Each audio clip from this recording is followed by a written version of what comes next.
Hello, everybody. Welcome to another Sunday night chat.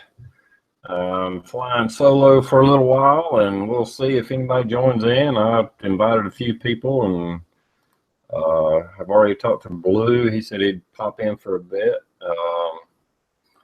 We're gonna be a little bit late. That's okay. He's out with the kids, and what's up, SoCal? Um, I sent you a link, SoCal, to your Big Meat Sunday Google account if you want to jump in. Anyway, hello, Captain Pizza, Prepping to Endure, Tool Monkey, and who else is in here? Dirt Road Sunday was here earlier. Is it? Dirt Road Gun Show, excuse me. Let me get it right. I want to do shout outs. Hello, Guinevere. Let's see, we got New Jersey Buick. No, is that New Jersey Buick GS? I don't know, NG Buick GS. Anyway. And even though he's not here, I'm going to promote my buddy Rick. Is Your Six Covered? I got a few more of his shirts in. Yes, shoot them in the face. For the Is Your 16 PR prepper there. Oh, what the hell? I just now noticed that. Look at that. They misspelled it. There's too many R's in it. Or is there? PR prepper. No, that's right. Looking at it backwards, it looked wrong. That's right. PR prepper. Okay.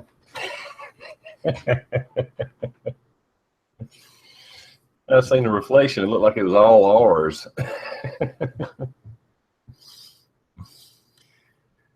So anyway, SoCal, I'll send you a link to your YouTube if you want to come in.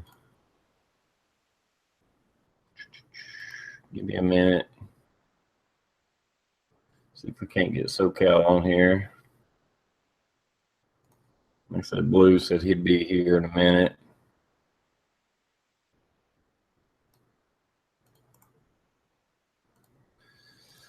Working.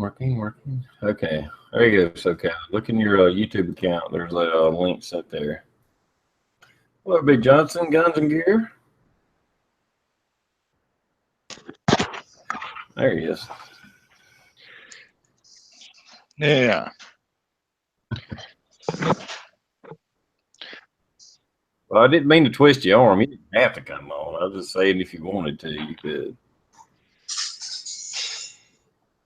I'm still working some stuff out here right now. How you doing, guys? This is weird. I'm in Google Hangouts, but not in the YouTube side. I've not been over here before. Okay. A little weird. All right. Screw it. Here it is. We should actually pop up a window this a YouTube link, but who knows? I don't know.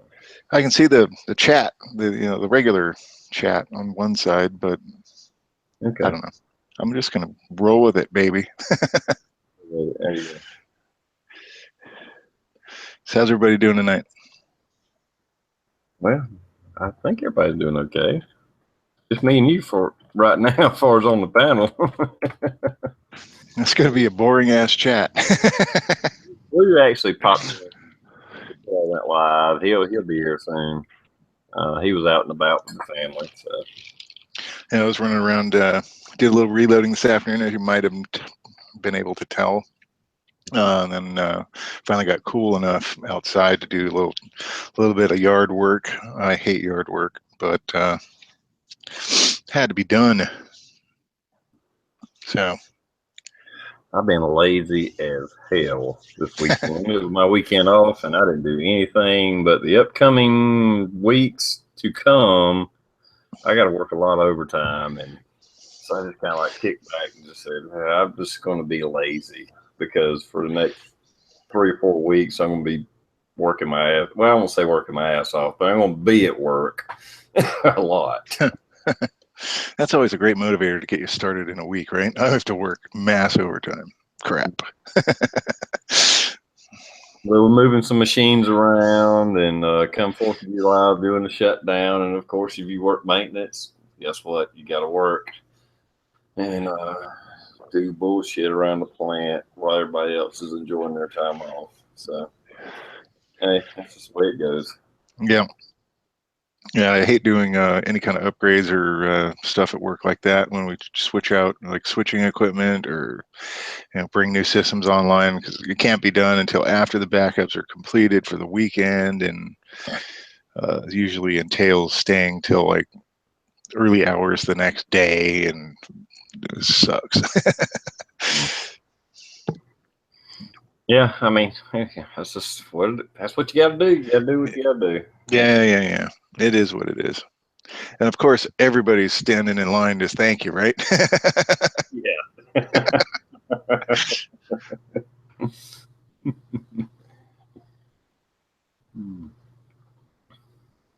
Well, how's the world of California going? It's been hotter than shit out here lately. Explain to me if you know anything about it, you may not know anything about it. How the lake got filled up and then they drained it. Well, I don't know a lot about it. I'll tell you that. But from what I understand, via the last time I looked was several months ago.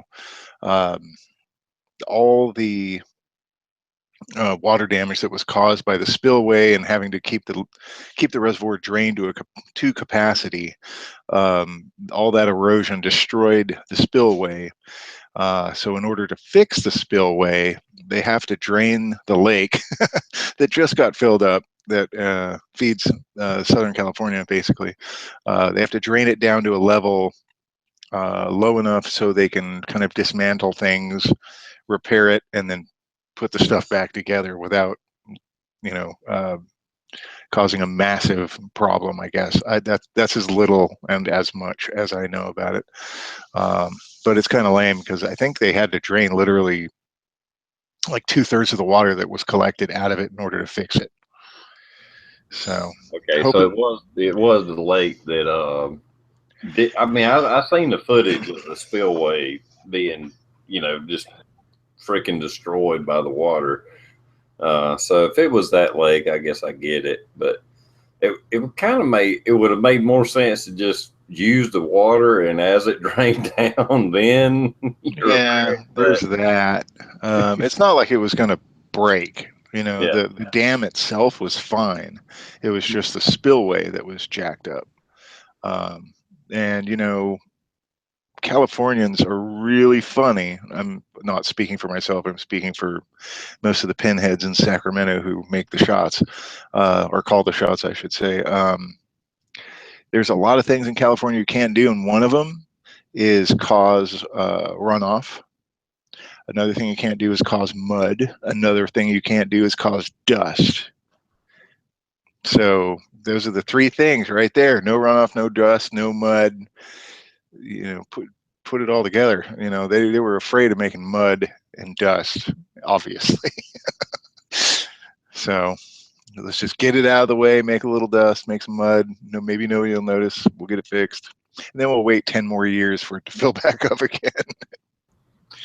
Yeah, no kidding. I mean, yeah, it was like such a big deal that y'all got so much rain and then turned around and drained one of the lakes that was the water supply. Is Yeah, like, oh shit, exactly. wait a minute, look, this is bad for the environment. Let's drain this. It's like, Yeah. I mean, in all realistic situation, we up in Mammoth Mountain in kind of central California, that's the majority of the area that feeds that reservoir, and there's so much snow up there. I mean, I think I said it a couple months ago on the chat. They like the area of Mammoth Mountain got like 20 feet of snow in like 13 days or something. Just big dump. So, I mean, a lot of that's still left. Mammoth's going to be open till the 4th of July this year for skiers, and they're not making snow, they're just burning it up. So, um, hopefully, we can ask the mountains to keep the water on the slopes. Don't let it fall down into the reservoir because it's just going to get drained off. Maybe they'll hold it there a while, and then, yeah. You like that, Big Johnson? My tank top tan? So you got a chance. The redneck. So you got a chance that the reservoir could be replenished by the snowfall that happened as well. So. It depends. You know, I don't think they're going to fix it that quickly. So, you know, we'll find out, I guess. It wouldn't shock me if they pissed away all the resources and spent a bunch of money and got nowhere and ended up with no water. That's the way we do stuff. There's your 6. Rick, look at there. I'm wearing your shirt. The shoot him in the face shirt. There you go. I'm going to advertise for you. There you go. I like that shoot him in the face thing. That's kind of cool.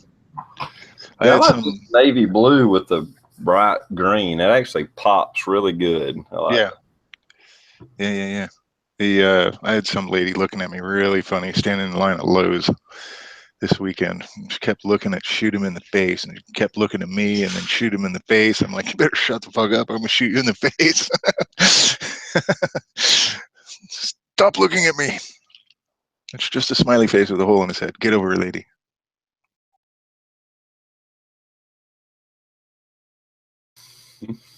I see Coda Boy and Is Your 6 is out there. The Coda Boy, he's out riding around too. You and Blue hook up, Coda Boy? Y'all out seeing the sights together? Rick should be at work. What's he doing? Driving around. No, Coda Boy was. I don't know about Is Your 6. Okay. Yeah, Rick, he probably is at work. He's got a pretty mellow setup there, and literally the casino is like 500 feet from his office door. Really? Yeah, he's ready to go. Hello, Francis. Everybody have a good Father's Day, or I guess the fathers out there. I guess I hope they did. Do you have any kids? I have 2 cats. Okay. Yeah. Well, you're about like me. I got a rooster and 4 Yeah, we know that. That's apparent, whether or not you know that we all know that you have a rooster. Yeah. I told myself a long time ago I was not going to replicate. I knew what I was like as a child, and the way I behaved and the things I got into, and I just didn't want to make one of those. So I elected to not do it. No kids. Yeah, me and my first wife, we kind of didn't want to have kids, and we were actually, and we even admitted it. We was like, no, we're at this point in our life, we're selfish. We're having too much fun. We want to go out and enjoy life and party and have a good time and go play on the lake and all that. Because we knew if we had kids, we couldn't do that shit, you know? So. Yeah, exactly. I mean, sometimes pets are even worse because, especially cats, you can't really take them on vacation with you. At least a dog, you know, they'll enjoy it too. But cats just like freak out and like, where the hell am I? Where's my cat box? There's weird noises. I'm miserable. Well, cats ain't too bad as long as it ain't going to be long term. You just got to make sure they got a clean litter box, plenty of food and water, and because half the time they don't give a shit if you're there or not anyway. Yeah, that's for sure. And that's kind of the way I like it. They're pretty low maintenance. You know, the only thing I don't like about my cat is, at least one of them anyway, when he gets bored, he starts meowing like loud, like kind of like your rooster. And and usually it starts at like 3:30 in the morning. It doesn't stop until you feed the damn thing. So I only get like 4 hours of sleep a night usually. So yeah, pain in the ass, but they're lovable, and you don't have to pick up their poop. There, it's all in one spot. You can just pick it up, throw that in the trash, put more sand in, you're good to go. Mm-hmm. No shovels needed. Yeah, I'm kind of a cat guy. My last cat died. I know this is boring as shit out of everybody else. No, they love cat talk. Yeah, my last cat, he died a few years ago. He was a cool cat. He was a stray I found under my house, and once I took him in, he he was like a fucking dog. He was like right by my side.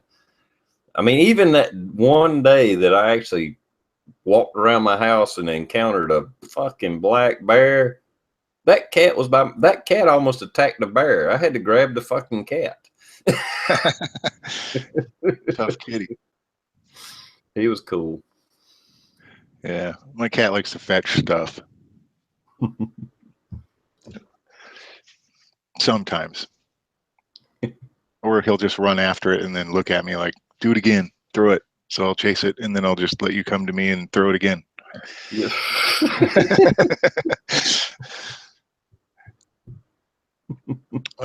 Yeah, it is what it is. How's your let's make it a little more interesting. Cats, or what do you want to talk about? CZs or cats? Probably CZs, right? I So hadn't put my CZ back together yet. Damn it. no. Well, I got a bag full of freaking pins and springs and shit, and just something about this bag has been intimidating to me. I'm like, I need to put that son of a bitch together, but it's just like, oh shit. Well, it's not like an AR, man. The Yeah, longer you wait, the more you're going to be like, fuck, where does this go? Yeah. If anybody's ever took a CZ or a 1911 apart, they're not fun to disassemble and assemble back. Damn it. Let me get it right here. I at least throw the safety in here. I mean the mag release, so everybody get an idea what it's going to look like. Yeah, I like the fact that you didn't Cerakote or whatever you call it, the controls. That looks pretty cool. Yeah, I think nice little highlights. What I color think is the barrel? I do have the G10 grip and the mag release, slide release, decocker is all polished. The hammer, the trigger, they're all polished out like mirror. Yeah, that's nice. It's gonna look cool. It's just a matter of getting my lazy ass to put it together because it's just. Is the barrel? I can't remember if the barrel's blued or if it's stainless. No, my buddy polished it out too. Oh yeah, I was gonna say that would look sweet if it was. Yeah, that'll be bitching. Mm-hmm. Gonna look cool. I mean, I know the camera don't do it justice, but it's kind of mirror finish too. Which it was in the white to start with, but got my buddy the Tool Monkey out there that's in the chat. He's the one that polished it up for me. He's gifted in that. He that's what he does for a living. Is polish metal. So right on. It's good to know a guy, man. Yeah. Starting to get a little audience out there. See Wicked Sensation, Indiana Patriot, Francis, V-Borg. I think I mentioned Daniel already. Big Johnson's out there.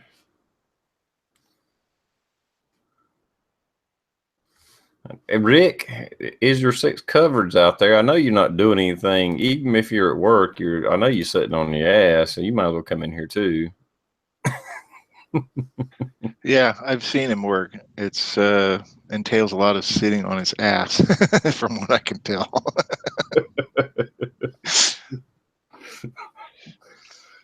That's okay. I'm glad. I'm happy for him. Yeah, well, I mean, I can't really judge. I do the same damn thing. I'm a keyboard jockey for my job, so is what it is. But you said you work in IT, don't you? Yeah. Might have to get up and walk down the hall once or twice a day, but that's about it. I electively climb stairs to go vape outside, so I get some exercise.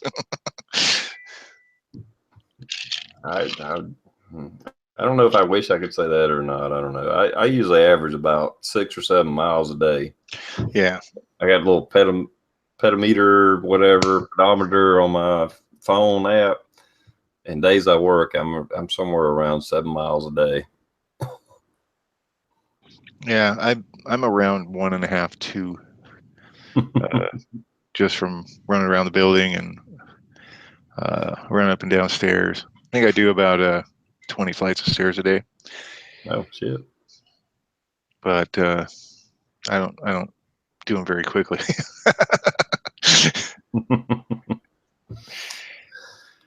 Like I said, Blue is going to come in here. I don't want to jump on anything too serious with just me and you here. I'll get a few other opinions. Yeah, I So hear you. that's why I'm kind of bullshitting and evading anything big. Anything serious, I guess I should say. Yeah, I hear you. But I bought another CZ. oh, you did? Yeah, found a guy on. I think I said this in the Saturday chat that we had, or no, Friday night chat. God, I was lit. Woo, I was hammered. Glad we took that down. No, so I traded a 1911, an old Springfield 1911 that I had that I didn't really want anymore, for a CZ SPO1 tactical. So I'm pretty excited to get that. So I got 4 now. I'm trying to catch up with Big Johnson or Robbie. Or Rob, yeah. Uh, Yeah, Rob's going CZ fucking crazy. I am too. The thing that's saving my bank account is the fact that I can trade for them, and there's only like 3 of them on the list that are actually approved for sale in California, and you can't find them. They're nowhere to be found. Well, I noticed even when I bought that surplus gun from Bud's, Bud's Gun Works or whatever online, they were sold out of all the CZs. About the only ones they had was those surplus ones in stock.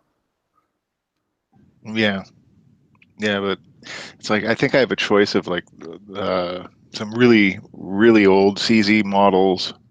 I think there's a couple of versions of the CZ75 that are available.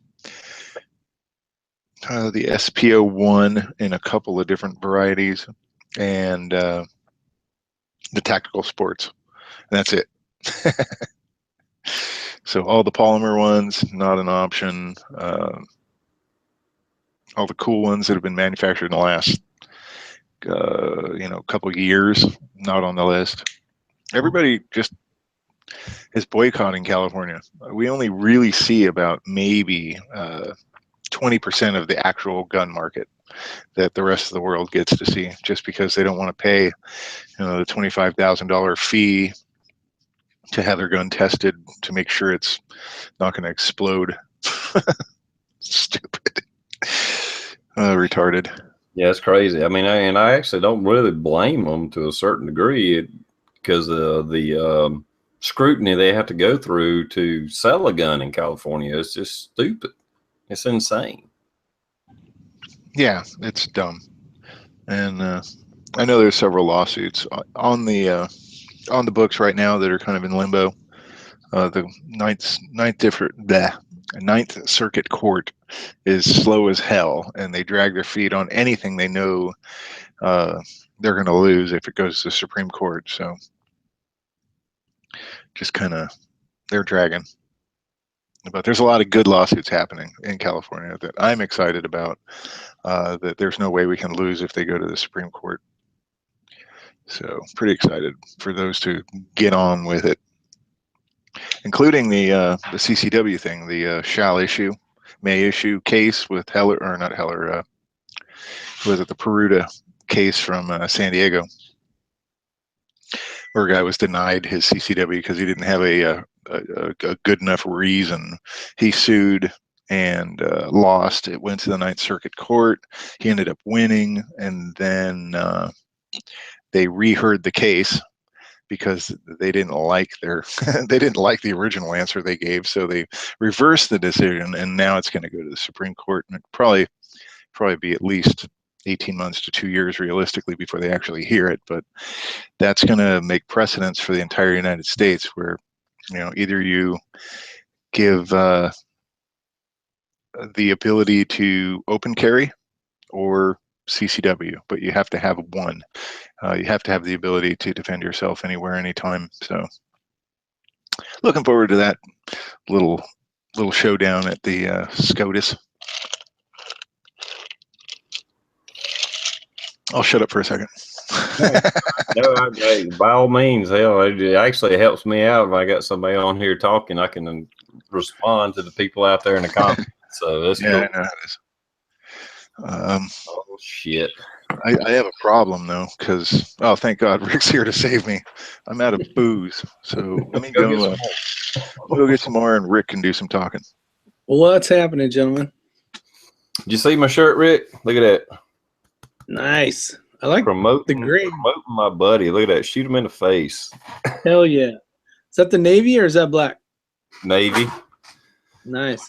This one I got it customized with TR Prepper. Is your 6 team member? Shoot him in the fucking face. Hell yeah. Did your Elroy shit show up yet? Oh yeah, I got all of it. Yeah. How'd those turn out? Good? One I got in dark gray was actually not a good color choice. It looked good on the line, but it's so dark you can't hardly see the lettering. But that's the only one. But hey, that's okay. It's all right. Let me go grab it right quick. I'll go grab it. Well, 1 out of 50 ain't bad. Yeah.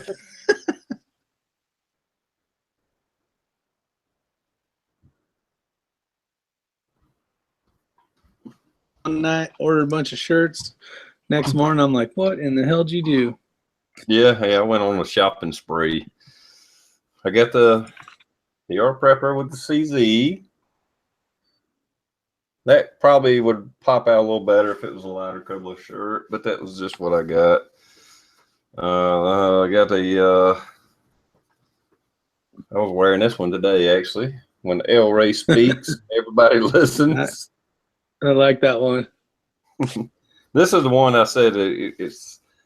I kind of got it. Oh yeah. Yeah, a little too dark. Maybe I should have got a lighter, but that's okay. We can do the letters in a lighter color. Yeah. Doing like gray or white or something. Yeah. But these shirts, I got the extra large. They're kind of big for me, but they really do. They're loose and long enough that I don't have to worry about printing and showing the gun easily. You know, I like a long T-shirt. They don't have to be quite as big as this. I mean, not that you have anything to fucking do with it. It's just the way they make it. Yeah. I'll sew up another one for you, TR.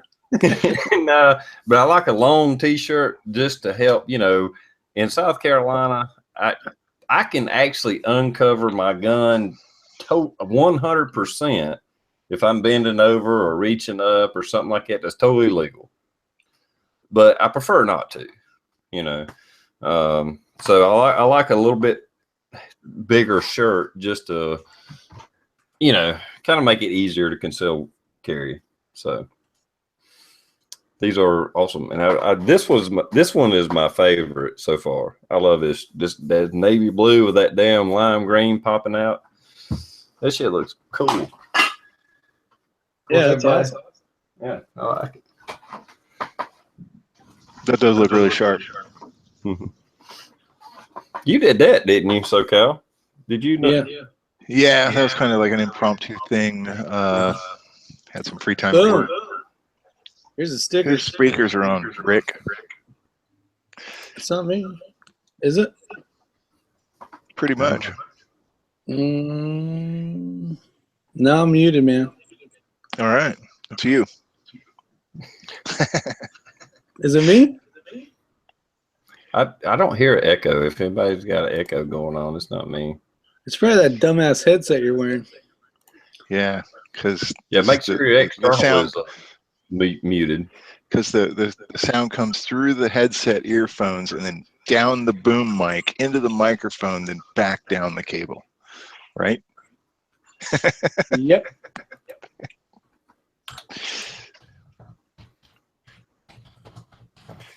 All right, now I got a couple people here. Blues said he would jump in if he gets the chance, but since we had the shooting at the baseball game, let's see, how do we go about this?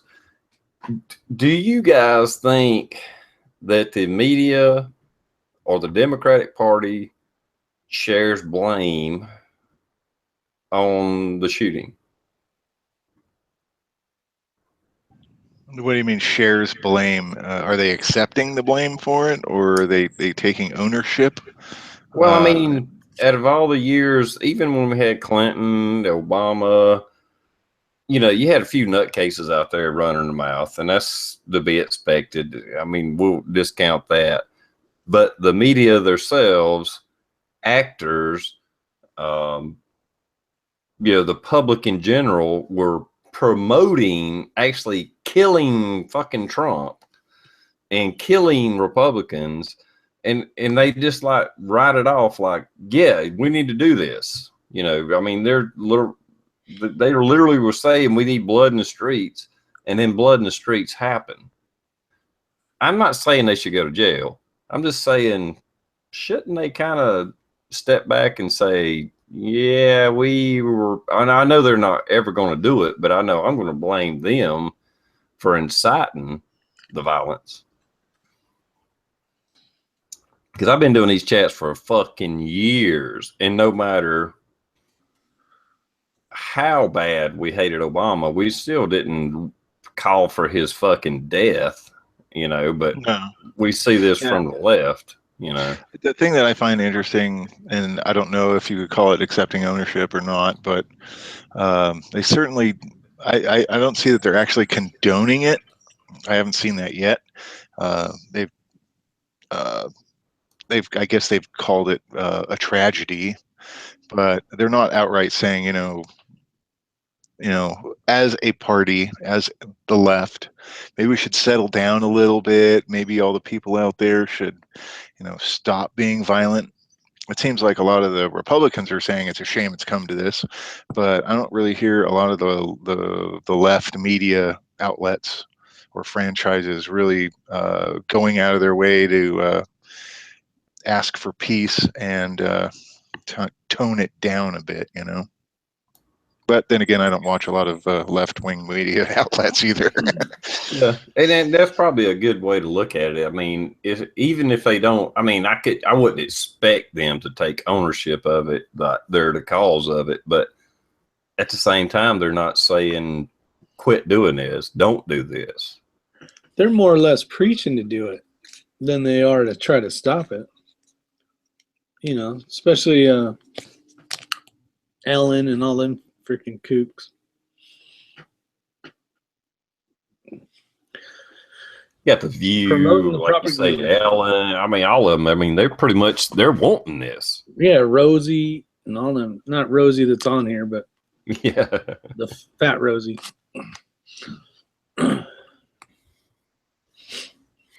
yeah. I don't see them saying, I mean, really like going after these people and demonizing them. They're not doing it, and they haven't been doing it. I mean, even when the guy shot the cops at the Black Lives Matter event in Texas, I'm not saying they didn't say it was a tragedy, but they didn't actually go after him and say how bad of a dude he was, how bad and sick this fucker was. Yeah, they're not really they're not making him a criminal or a deranged individual. He's just a guy who got caught up in the moment. Yeah. Poor individual. What was he supposed to do? Yeah. It's just, I don't know. I just see a sick direction our country's headed in, and I'm just going to go ahead and say it. They don't want it to continue to go in that way. They just don't. So I was actually thinking about this in my car on the way home from work on Friday, listening to all the pundits talking about the guy who shot up the baseball practice, and I was thinking how we got another election cycle coming, not a major election, but what if in the next major election cycle, a Democrat is elected and the majority of the right or all of the right is none too pleased about it, as the left was. What would happen if we just, as a collective, behave the same way? And I mean, I know what the right answer is. Yeah, the left would go nuts. But obviously the right is going nuts about the Antifas and all the people throwing rocks and burning shit down. What if we just saw through that and continued on like they are doing? What would happen? I mean, why? I mean, obviously, it wouldn't be expected. Yeah, we would be criminals. They'd be locking us up left and right if we was doing the same shit they're doing. But what's to stop us? I mean, I know it's not the right answer and it's not the right thing to do, but I'm just wondering if the next 3 years, granted the behavior that's going on with these people, where it won't actually come to that. I mean, I don't want it to, don't get me wrong, but what if it comes to that, you know? And it's a stupid question, you know, what if, whatever. It's just, what's stopping it? We're normal, working, everyday American citizens that got shit to do. Well, there's jobs. that. There's that. You're like, what day do you guys want to plan this shit? Oh, no, that day doesn't work. I got to work. How about that day? No, I'm working that day too. I'm busy paying for everybody that's riding now. I got to, yeah. Yeah, the key word is working. Yeah, we got jobs. Ain't nobody got time for that. Now, we might find time if this shit keeps going on. Well, that's kind of what I'm saying. It seems to be socially acceptable, is my point. So, you know, we can look 4 years into the future now and say, well, hey, you guys did it. Nothing really happened. Few guys got arrested. A couple guys had to go to the hospital, but, you know, you guys could get away with it. We're just doing the same thing. Again, I'm not condoning it. I'm just saying. Well, the problem is, I'm too old to fight, and I'm too old to fucking run. So if I show up, I'm gonna be armed. And at that point, it's gonna be serious, and there is no. I'm not throwing fucking rocks, okay? So I'm not showing up until it gets to that point. Does that mean that we're not out here? No, that just means that we're patiently trying to wait it out, hoping for the best. But when it comes to the point that we show up, shit just got fucking real. That little short. In California, this is all I got, guys. This is all I got in California. He's gripping his nutsack. And I hate to be that way, but I think that is there's a lot of truth to that. Is why a lot of people don't show up, because, well, one, we got jobs. Two, it ain't serious enough to put. Once we step over that line, we step over that fucking line, you know. And it's like, I'm not going to get hit with bricks and then cry about it and hopefully some media coverage or whatever. I mean, if somebody attacks me, motherfuckers are going to go down. So best thing for me to do is not even show up yet. Yeah, I hear what you're saying. But as I just kind of thought of this, so what has it been? 6 months worth now since Trump's been our president. How many hundreds of hours have we gotten to see rioting and burning and breaking and stealing and more breaking and fires? Answer me this. Where and what has it gotten them? That's my feeling right there. Nothing. They broke a bunch of shit and caused it's just a reason to be asshats. It's gotten them nowhere. So I think that's probably another reason why we don't behave that way. There's no benefit that's going to come of it. The parents probably cut the air to the basement, and they all decided they wanted to get outside and see what's outside, and wear their ninja outfits. And yeah, I think it's playing out. I think even the left is seeing that, you know, this is fruitless. These people are actually, they won't come out and say it, but they're fucking terrorists. There's no other way to fucking categorize them. They are actually the true definition of a terrorist. To incite terror for a political gain or political stance, that's what they're doing. They are technically terrorists. And RPM Idaho put out a good video, basically kind of trying to communicate with them, telling them, you're going about this all wrong. If this is really what you want, do it. You should do it in this fashion, or at least pay attention to this and look into this before you're yapping your mouth. And so that's a good video. I had a chance to look at it the other day, but yeah, there's a lot. I think a lot of them are just doing it because their friends are doing it. They're saying they're just mocking the same words that one of the other parrots said. It's just a big parrot fest saying the same shit over and over. And it's cool to them, I'm sure. It's a gathering of their friends and they're out having fun. And then, they're possibly doing some vandalizing. And, it's just a freaking stupid kid fest, basically. Yeah. Well, I mean, and they're promoting communism. And I guarantee you 99% of them, at least 90% of them, I'll just say 90. I'll give 10% the benefit of the doubt that they actually believe in what they're freaking promoting. But the other 90%, they don't have a clue what communism is. They hadn't done their history. They haven't looked at it. They haven't researched it. They have no fucking clue. They just think, yeah, we should just take everybody's shit and give it to everybody. And it sounds like a great idea as a 21-year-old pothead that don't know their ass from a fucking hole in the ground. It Right. sounds good, and it's a good idea. We should do this. But they don't have any idea exactly what they're promoting, So in some ways, I kind of feel sorry for them. Not really, but No. And another thing that they're not really paying attention. I mean, obviously they're not educated to socialism and communism, but I think anybody that knows damn well that any country that is run that way, most of the news and television stations don't work because they have a second, or rather a First Amendment. They broadcast what the government tells them to broadcast, and that's all they get.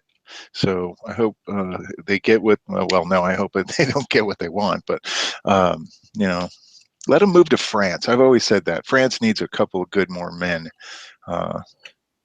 They give you everything in France, but you don't get to say what you want in France either. Didn't they just get attacked by a vehicle, or was that just a few minutes ago? Like I didn't hear about that. No. 20 minutes ago, I got something on my phone. Let me see if I can find it. There's another vehicle deal. Well, if it was in Europe, yeah, I don't doubt it. They actually there's like an attack every day. We just don't hear about it, unless the news picks up on it. And hello, Blue, what's up, man? Go ahead. Yeah, it's London, an hour ago. There you go. Take your mute button off, Blue. Say something. Come on, Blue. What's up, guys? Hey, buddy.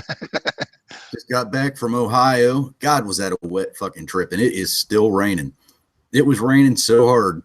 We were at this resort place, and the idiots kind of have their driveway slanted toward the building somewhat. Nice. The water just fucking whoosh right in. Good times, but it's still raining here, and hopefully we don't lose power because it's brewing up a storm. So. Well, glad to see you made it back, Blue. It was a slow drive. I don't usually drive slow, but that one you couldn't see hardly 20 feet in front of you. It was raining so damn hard. Well, tell us about the UFO. It was a weather balloon, wasn't it? No, it was just because we're here in the chat. It was the moon through some trees. That's all it was. Yeah, I was pretty sure it wasn't a UFO. Why is it with every damn UFO video, nobody can seem to focus their fucking camera? Because it's so far away, duh. Yeah, I was out here and I was just standing in the driveway smoking a cigar last night, and I just kept looking. I was like, man, that looks cool. The way the trees just happened to keep like breaking it up and making it look like different lights were shooting out different places. So I was like, oh yeah, we've got to freaking video that and do a spoof. And the complete video at the very end, I actually walk out the driveway into the yard and show you that it's the moon, but I cut that part out. See, high tech.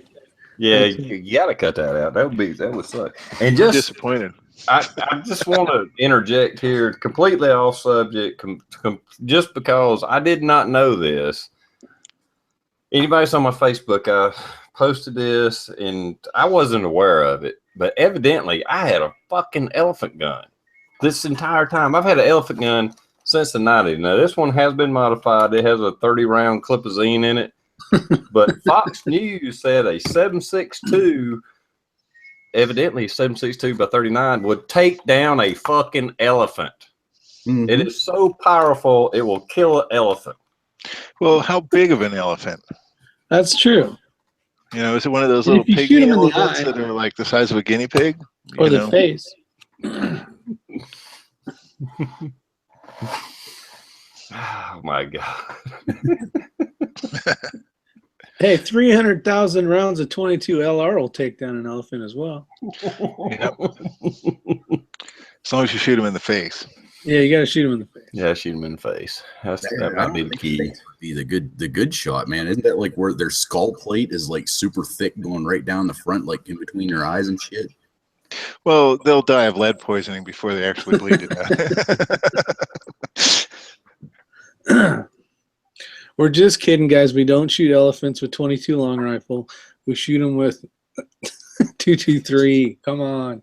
Yeah, 7.62 by 39. Yeah. Fox News said it's so powerful it'll take an elephant down. I'm just saying.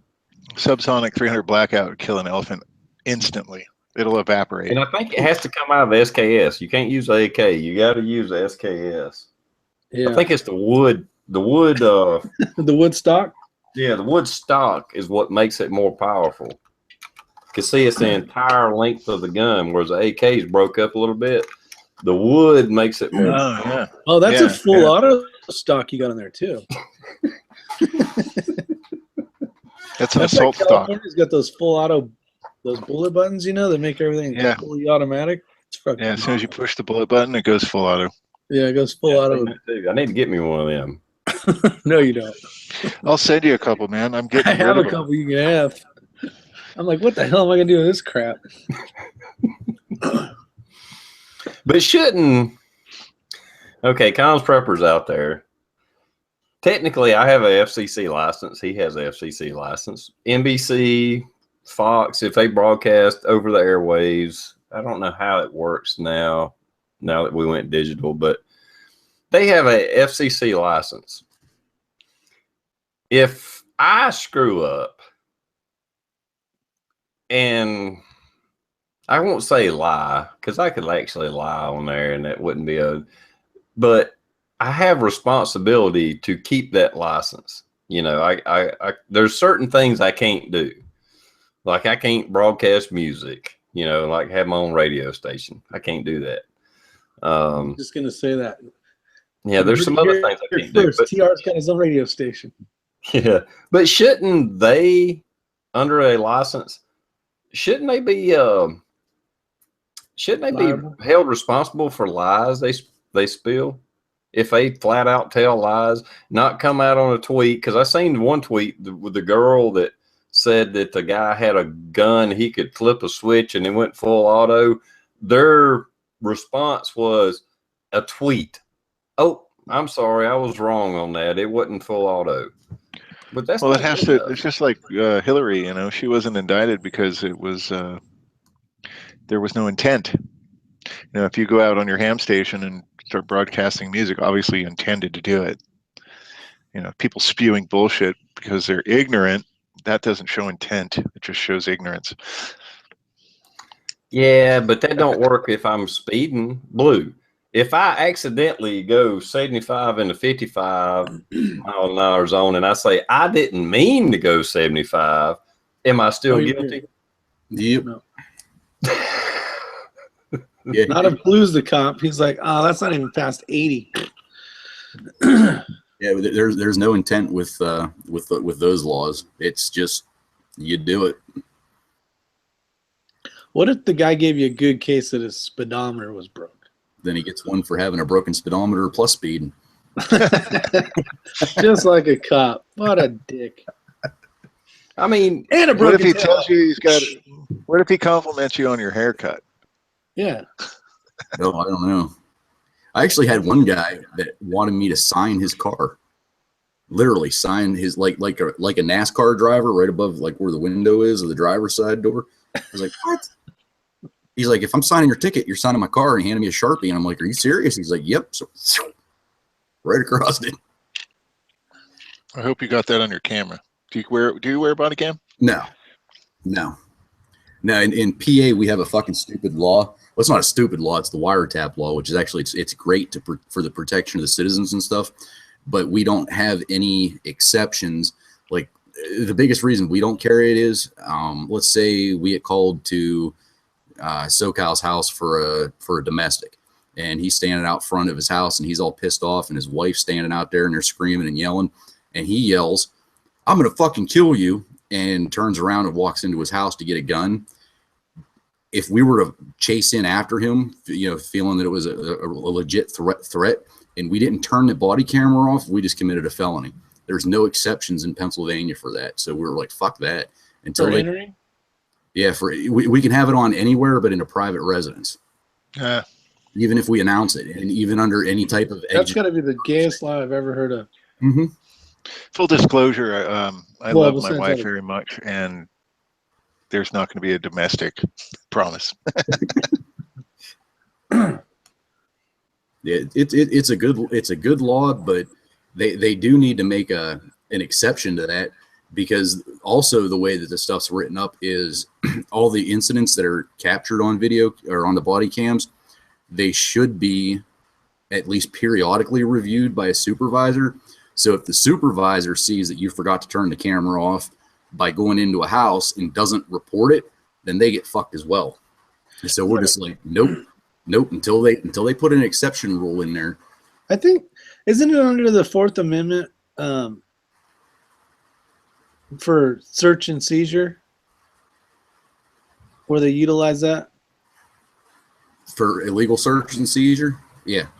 Yeah, so because like in California, if that's basically imminent danger to yourself and the lady, you should have a right to go in their house anyways. I guess you can go in their house, but the whole camera thing. Yeah, we can go in, but God forbid if we forget to turn that camera off, then we commit a felony. And if the supervisor sees it and doesn't report it, then they have also, and it can just snowball up. And it's but what's the felony? It's an illegal wiretap, because you're entering a private residence and you're recording people's voices. And yeah, our wiretap it's messed up. I mean, it's just basically your wiretap law. Right. Okay. So it's okay. Well, actually, I was trying to find it. I know I got a Constitution around here somewhere, but I can't find it at the moment. Actually, what Blue's talking about is that's good that they enforce that and they follow that. The fucked up thing is, you can still have that law and say that happened, what you were explaining, Blue. You just couldn't use it as evidence. I mean, it should just be thrown out. Okay, well, this wasn't legally obtained evidence, so we can't use it. Don't even tell the jury about it. Don't tell the prosecutor about it. You just throw it out. You basically erase it.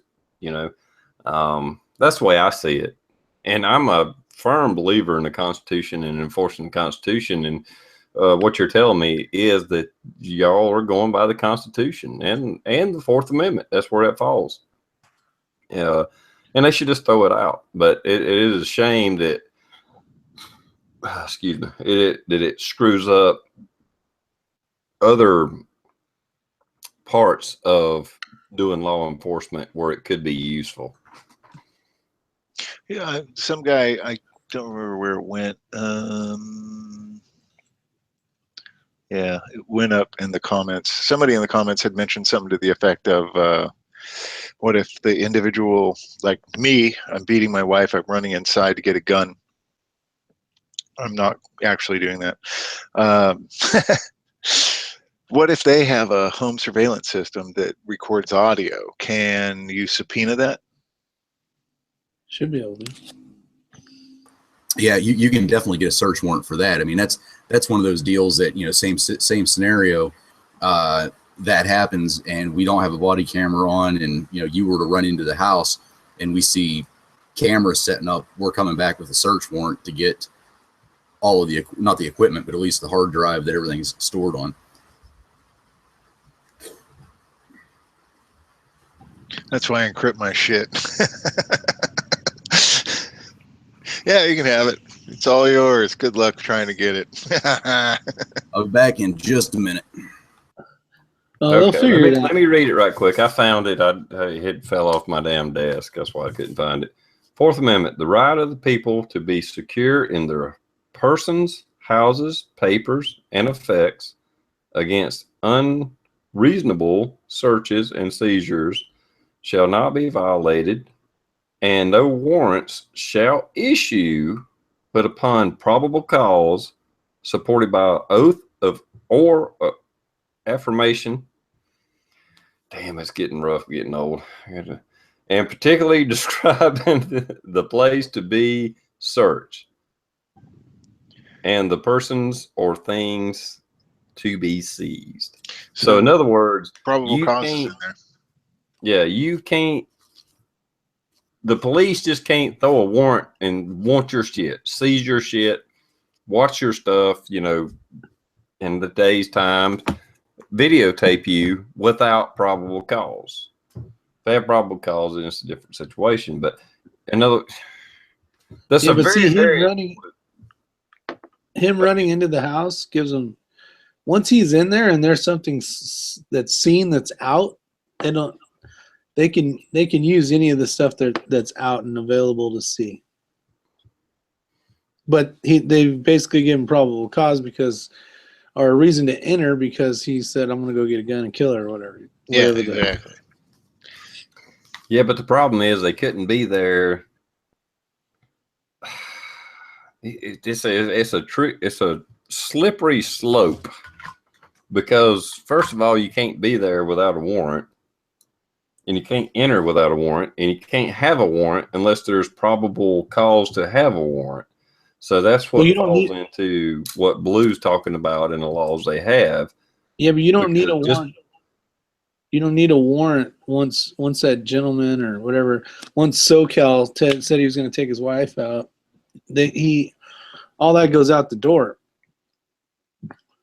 So anything they see in the house, say, you know, the nice 1050 reloader with armor-piercing ammo that you can't have in California, you know, all that could be seized. Not that SoCal has that, but I'm just trying to come up with shit that's illegal. Well, the problem is you're right to a degree, but when you follow him into his house, that's where you violate the Fourth Amendment. If he comes out of the house, then yeah, you can do whatever you got to do.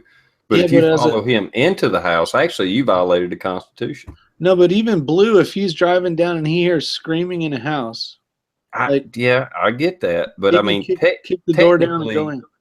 Technically, you're still breaking the Fourth Amendment. Yeah, but then there's like, I don't know what the words are on a police. I know there's been laws that's been like passed. An officer or duty to act. I know. I'm just saying, you know, if you follow the Constitution, is which the laws that Blue's talking about. Yeah. That's where they're getting their basis for that law.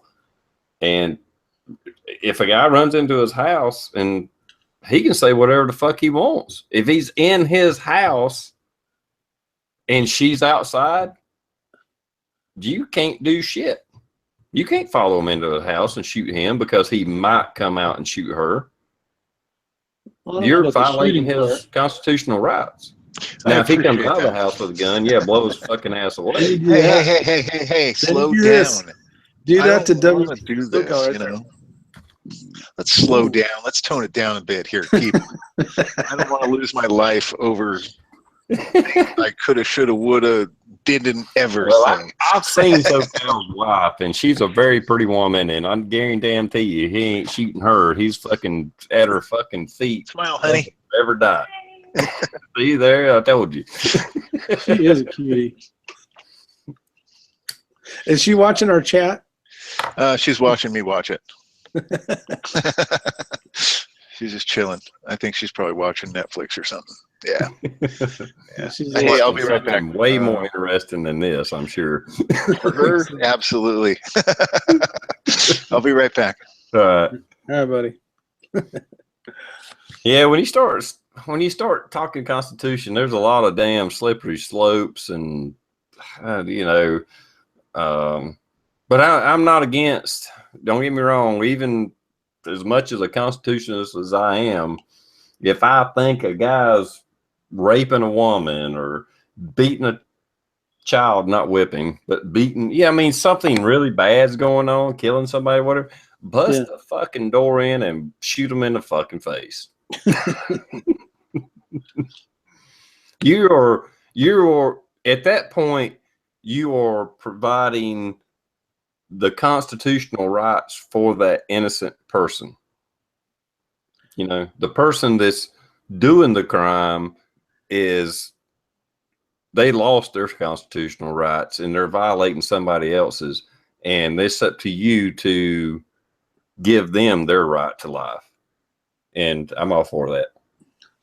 Yeah, well, even like with the Fourth Amendment, you have, police officers can't be within a certain height of your property. Like say they're trying to basically get information from you without a subpoena or whatever. They're just trying to get intel on you. They have to be a certain distance away. They have to be a certain distance above, and all those laws are there to protect us from unrighteous BS. But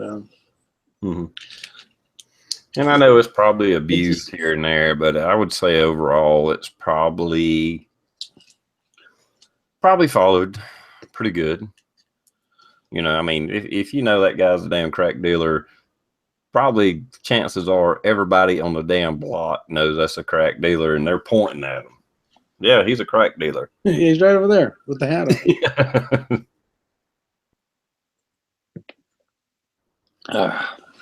Yeah, Daniel says it. TRS common sense. We just can't have that.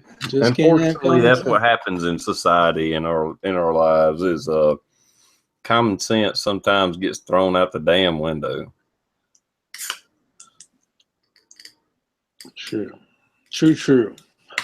The 3 T's of not thinking. I'm having a brain. Hey, I know you're not in the area right now, but buddy of mine, Tool Monkey, he was out there earlier. A guy I work with, his wife, I forget exactly what her job is, but it deals with firefighters and stuff. She does a lot of seminars and what have you. And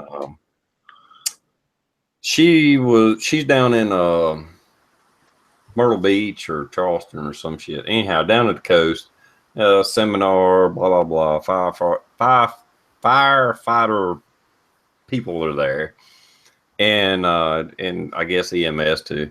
One of the issues one of the classes that's being taught is how to deal with somebody in an accident that has a gun on them. I know we talked about this one time before, but now I got Blue and Rick here. Well, I did a video. How do y'all deal with that? That's what we were talking about. I'll let Blue talk about it. We're basically waiting for Blue to show up so we can give him the weapon and go back into service and continue on. Blue just got here though. He might not. Oh no, I was listening to him. I was sitting on the throne, so I had to switch over to just a YouTube on my phone. I was keeping up with the conversation. I thought you said you were on the throne. Oh yeah, I was. Got beamed up to the mothership. But what's the question? If we get on scene of an accident and somebody has a gun, like they just have a gun? Yeah, like this say a car wreck, a motorcycle wreck. I mean, nobody's pulled a gun. Let's just say there's an accident, and as you're doing first aid, you realize the person has a gun on them. How do you deal with that? Or are you trained to deal with that? It's just a question.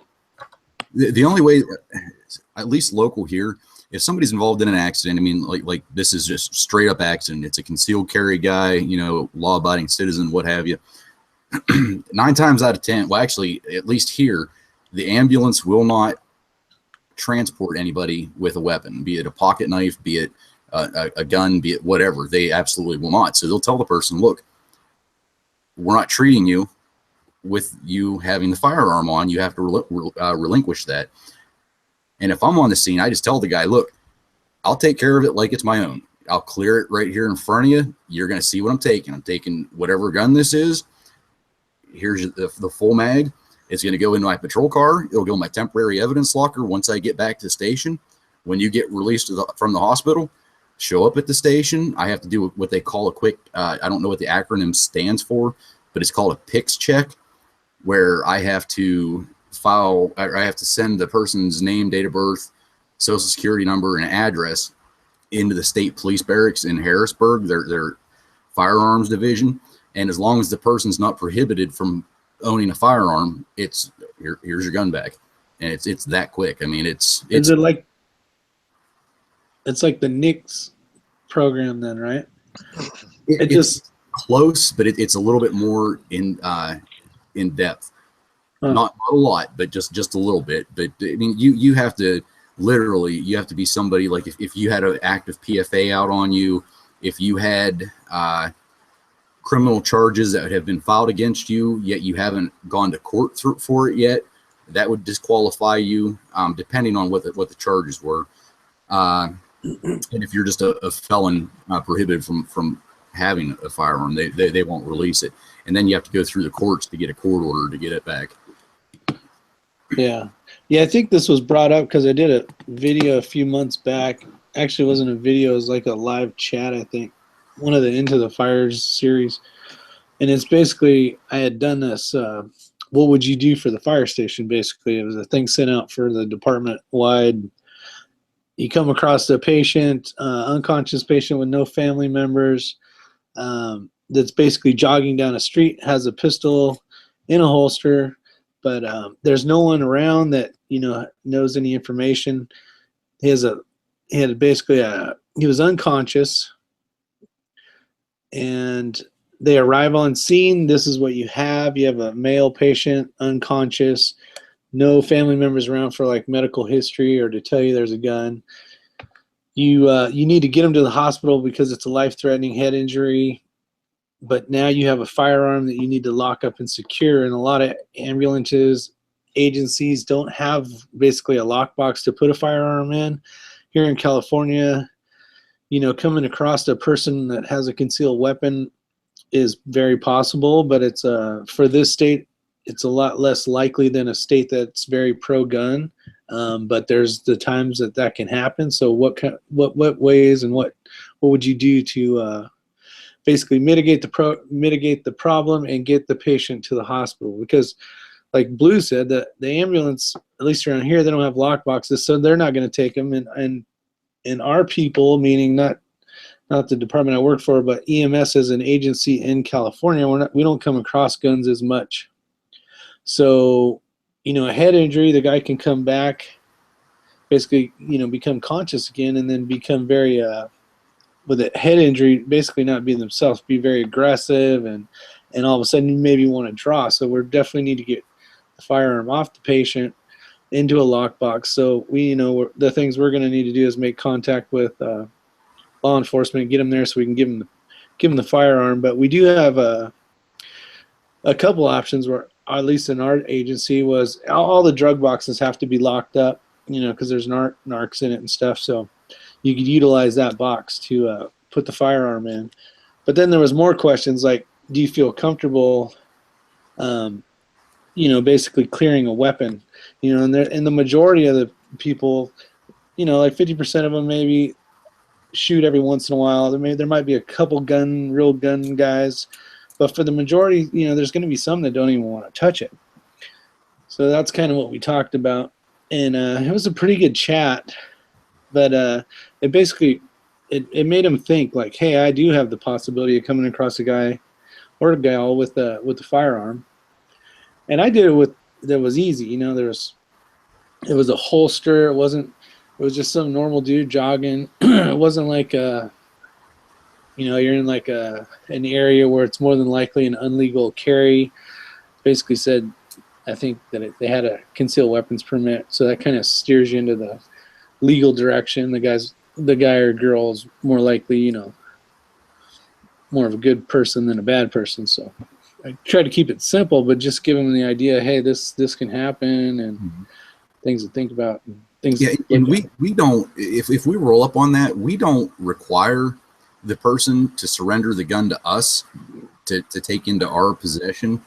They have the absolute option of leaving it in the car that they just wrecked, and hopefully at the tow yard it's put in a locked up impound or something like that. And a tow company isn't really gonna say much about it either.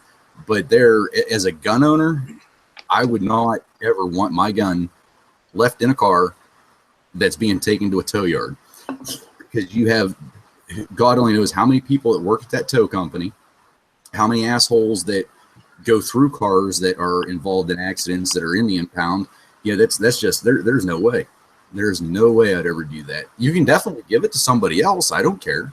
Yeah, I started to say, I know this happened years ago. My brother was in a wreck and had a firearm in the car, and he didn't have a concealed weapon permit, but in South Carolina, it's legal to carry a gun in your vehicle, like in a glove box or console or whatever. I mean, that's perfectly legal. You don't have to have a permit to do that. And he was in an accident, and by the time the police showed up and the wrecker and all that stuff, I don't think he was badly hurt or anything like that. But if some family showed up, the police found the gun in the car, and they're like, hey, this is a 45, blah, blah, blah. And I think my mom or sister or somebody showed up, and they actually gave it to them. They was like, okay, well, take this. He's going to go to the hospital to get checked out. You need to go put this up. Mm-hmm. And they gave it to the family members, like you said. Well, see, and this was the reason why I had the guy, basically it was my fake call scenario, had him jogging, because now he has no personal property he can stash it in. Somehow that gun can't go to the hospital, probably can't go on the ambulance unit, and it's a matter of time. It's either got to be on the engine and the engine's out of service, or fire equipment, whatever. It doesn't have to be an engine, it could be a truck or whatever. But law enforcement will have, basically around here, they're going to have to take possession of the firearm. And then once they take possession of the firearm, we can either meet them at the hospital or remain on scene, but they're going to have to take the gun. To be very honest with everybody here, I would rather not take a firearm. That is so much fucking paperwork. I mean, and literally the way I look at it, it's a lot of paperwork to try to help somebody out. And that's all I look at it as, because in the comments, who was it? Was it Gimp? Gimp had made, don't ever turn your firearm over to the police. They'll use it against you for possible this, that. No, we won't. I mean, if you're drunk and you're an asshole and this and that, yeah, you might deserve a little bit more. But we're more apt. I mean, and literally, this just happened yesterday. Stopped this car for speeding, and it was a truck that was speeding. I get up to the driver's side window, and you can tell it's a younger kid. I have no idea how old. I would have put anywhere between 17 to 21, and asked him for the license, registration, everything else. This dumb son of a, I don't want to say that in case he's watching. He's a clueless kid. Clueless kid. Reaches over, opens the center console, and it's in a higher, like a SUV, big ass Jeep. So I can't technically see down into the center console. Picks up a gun out of the console, brings it over, starts to put it into this hand. What? I step back, draw my gun. I don't have it pointed at him because he still has it pointed toward the passenger compartment. I'm like, dude, do you want to fucking die? He's like, what? I was like, you have a gun in your hand right now. And he just, no idea that he just picked the gun up out of the center console. So I reached in the compartment and I took it from him. I mean, it was like very, very quick. I reached in, I grabbed it from him, and I was like, "What are you doing?" And he's like, "No, I just went to grab for my registration and insurance." He's like, "This is my dad's car. This is my dad's gun." He's like, I didn't even know it was in here. I'm like, "How old are you?" He's like, 18. And I'm like, "Dude, really?" Because in PA, you can open carry a pistol at 18, but in order to have one in a vehicle, you have to have a concealed permit, which you can't get a concealed permit in PA until you're 21. So it was a whole fucking cluster. And this kid just had no idea. Dad was irresponsible, left the gun in the car. Could I charge the kid for having a gun? Yeah. Could I charge the dad for giving the gun or leaving it there for the kid to have? Yeah. It was a mistake. We've all, well, actually, I've never done it. I highly doubt any of us have done it, but it could have turned into a major cluster. I mean, it could have been the kid going to jail for transporting a firearm. It could have been the dad being charged for it, but I took the gun and I was like, "You're not getting this back." I was like, "I cannot let you drive away from here. Call somebody to come get it, or I'll take it back to the station, have your dad call me, and then same thing. I have to do that PICS check and I'll release it to him." But it was just, that literally just happened yesterday. And I was just like, that kid should never have a firearm. And the parents should be more responsible as gun owners to either teach the kid the right way to do it but yeah, I mean, that was just, man, I'll tell you, talk about an oh shit moment there for about, I don't know, 5 seconds until I realized the kid was just clueless and had no idea what he was doing. I grew up with guns. My first memory, literally, my first memory of life is shooting a gun. I think I still might have been in fucking diapers when my dad got me propped up to shoot a fucking gun. Mm-hmm. But I know one thing that I will never do is have a gun in my hand in a cop's presence, because that is an instant fucking death sentence. If you're not lucky, you may get lucky, and like what you're explaining, that you saw it coming and it was like, okay, you had it under control.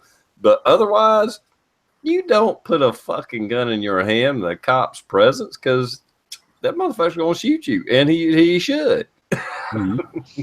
Yeah, I gotta commend you for keeping your cool, man. It'd be great if all law enforcement were that low key when it came to some dude pulling a gun on him. If it were, I mean, it would have been a completely different story if whenever he reached for it, he would have come across his body like this, like, "Hey, I got a gun," or just that would have been bad. I mean, I hate saying it, that would have been very bad. But it was just luck that whenever he picked it up out of the console. So I saw it coming out, and then he transferred it to his left hand, which would put it right near me. And he started coming across his body like this. So it was pointing out the passenger window. And as soon as I said something, he just locked up. It was like, oh shit, I realized now just what I did. It was like, man, that scared the shit out of me. I mean, I'm not going to lie. That scared. That's fucking right there up. That's first alert right there. Yeah. Well done. Way to keep it together. Yeah, we need to. In California, going back to that scenario and like the car crash or whatever, somebody's got to go to the hospital and whatever, and they have a firearm there, and instead of him or Rick or whomever having to take it and lock it up, in California actually you can't even transfer a firearm in that case unless it's to literally your immediate family, like your wife or your son or daughter, as long as they're of legal age to possess a firearm. But other than that, you can't call your best friend, you can't call anyone. It's either strictly family member, and actually that's going to be changing. I think in 2018, it's the only individual allowed to own or possess a handgun or an assault rifle is the owner, or some people do gun trusts. Anybody within that trust, or that any of the trustees on the trust. But yeah, if I wreck my car, I can't. The only person I'd be able to call is my wife, and she'd be like, "Ew." Well, and Bad Billy, he brought up a thing a while back. I told him I'd talk about it. But he's saying that law enforcement and fire and EMS should all be trained on how to clear and secure a weapon, and all cars and ambulances should have a lockbox. And see, in the great world, if it was perfect, that would be a great, but that's just the fire chief's he's not gonna want the liability and responsibility of having a. Now, don't get me wrong, there is departments that actually have firearms, but one being not us, on our our truck and engine and that kind of stuff. So the fire chiefs aren't going to want to take the liability, because I basically asked them, who of you guys feels comfortable enough with actually basically releasing the mag, sliding it back, letting the bullet fall out, and clearing the firearm, and there was some that are, oh yeah, no big deal, to the point of, I ain't touching that shit. So I basically told him, you know what, as long as the gun is in a holster, it's basically secured to a point. I said, just they're unconscious, undo their belt loop, pull the thing off, and just leave it in the holster and slide it out their pocket, out their waistband, and it's still pretty secure. It's not cleared, but if it's in a holster, it's pretty well good if they don't want to touch it, basically. Because each shift's different. Some guys might shoot a bunch. Some guys are, Sallies and don't want to shoot at all. I think it's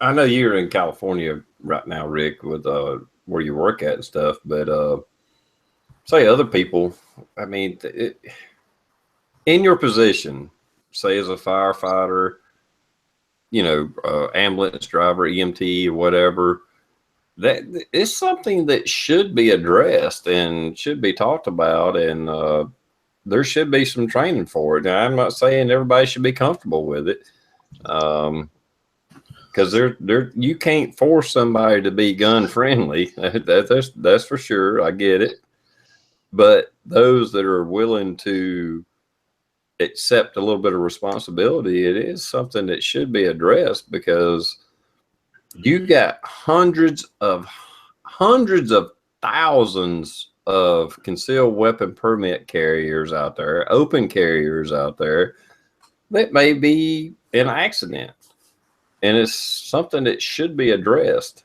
I got no problem with the police, fire department, EMT, whoever, securing my firearm. I'm unconscious. I was in a wreck. They secured my firearm, sent my ass to the fucking hospital. I got no problem with that. Yeah. Well, that's the thing. Like the guy that was jogging, we can't leave it on the street. Obviously, and we got to do something with it. Mm-hmm. So our basic thing is to either let law enforcement, grab it on scene, or we'll clear it, take it with us to the ambulance, and they can pick it up there. Or to the hospital, I mean. I don't know. I mean, I feel comfortable enough with basically any model of firearm. Yeah. Except maybe a bazooka or something that I've never had my hands on, to clear it and shit. So I feel way comfortable. I would hope that more people are out there like you. I know you wouldn't have no problem. You'd be like, okay, yeah, throw us in a dash and just, Best way to empty this thing is to do this. All right, let's go. It's empty. I have made this pistol safe. We're like, check this out. I always wanted to check these out. This is a sweet firearm. Check it out. It's got one of these. Oh, yeah, this is sweet. I've never shot one of these before. Throw that in the wheat cart, pick it up later. But I think a lot of the days I want to try it out. And I think a lot of the huge difference between where I'm at and like where we see most of these problems at is city versus redneck hicktown USA, like where I'm at. Yeah, I don't know if I've told this story or not. It was a couple months ago, daylight shift.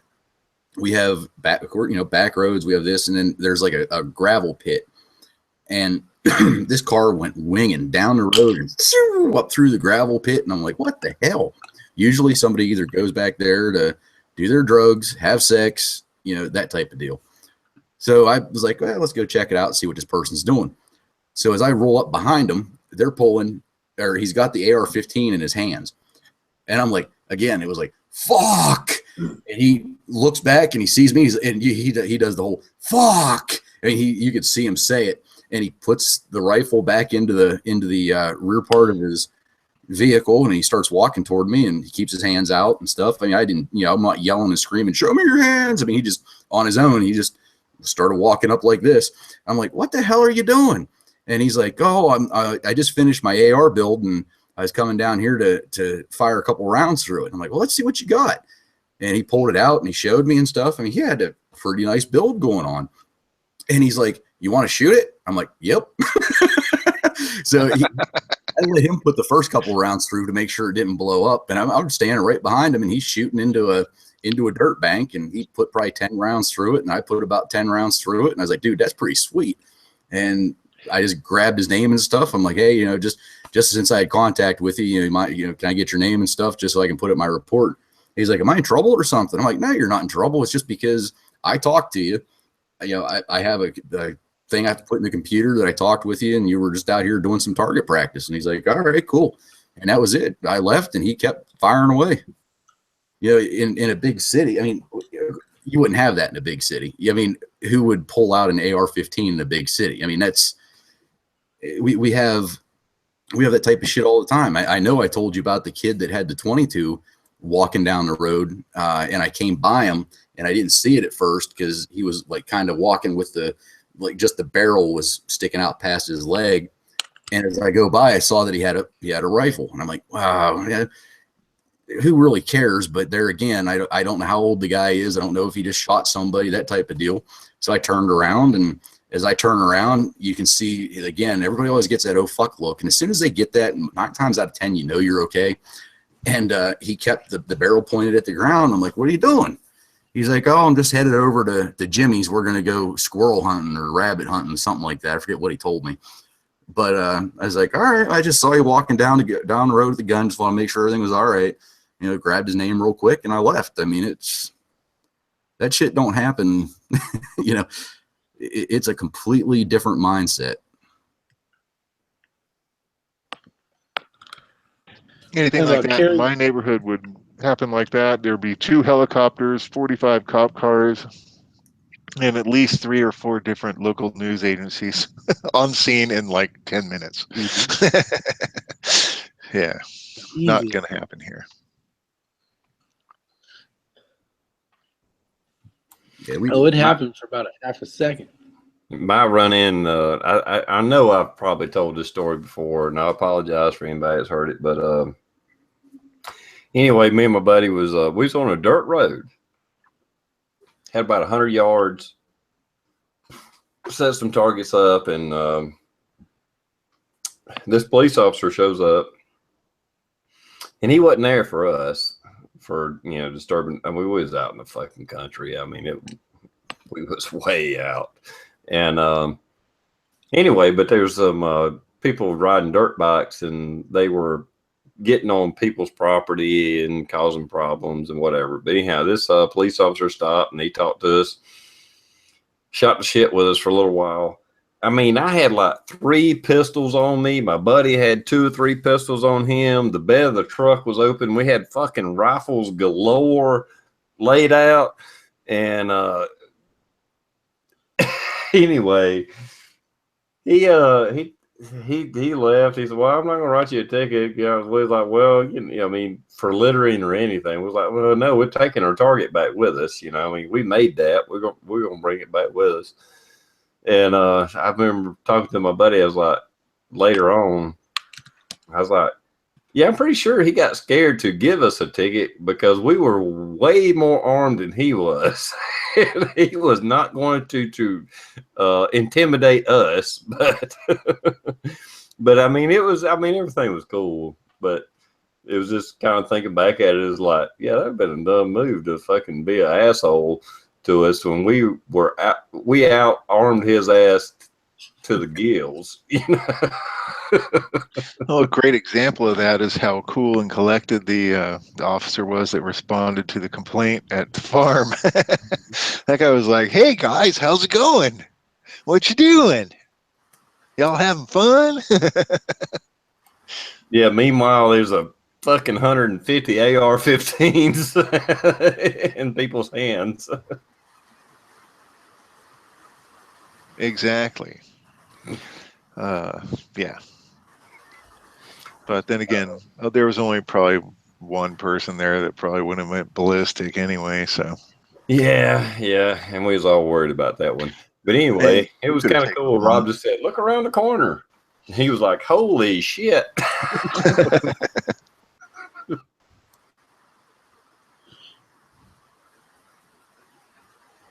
So I did a video on this, but I wanted to show you guys this. The what was it? Thursday, we went and picked up a full auto AR-15 and two AR-15s with 3-round bursts. And I'm sitting there, and a certain individual was like, "Hey, pick out a knife." I'm like, "What?" He's like, "Go over there to that cabinet and pick out a knife." So I went over to the cabinet. I'm going to have to go from the top down. I don't know if you guys can see that. So I picked out a knife. This bitch is sweet.